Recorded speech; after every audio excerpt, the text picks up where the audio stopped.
Hi, in this video we will see what is count function and how to use count function in Tableau. So as you can see the name of the function, so this function helps us to return the total number of values present inside the particular expression. So the expression could be measure and it could be a dimension. So in order to use this function, let's create one calculation field. Type the function here. After typing function, as you can see here, this function takes only one input, which is expression. And as you can see here, so it says the count function return the number of item in a group.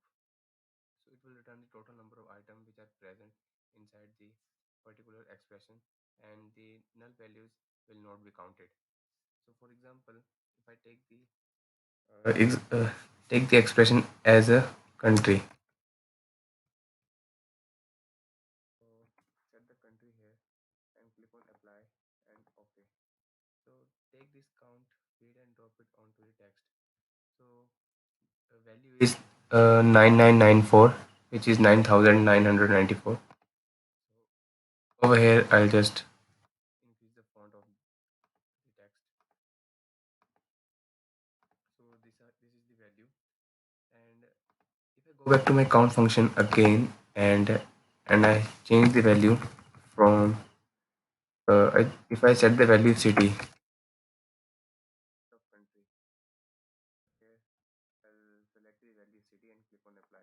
So you can see here there is no change in the value because there are same number of rows and same number of total values are present inside the city and as well as the country field. So if I select the field category, so value still be same. We can see here the value still be same, which is 994. So this basically the total number of rows are present inside the data. So if I set any of the value from category to state or subcategory, the value will always remain same because of the data present inside the dataset. So this is how we can use the count function in Tableau. And thanks for watching this video, and stay tuned for more.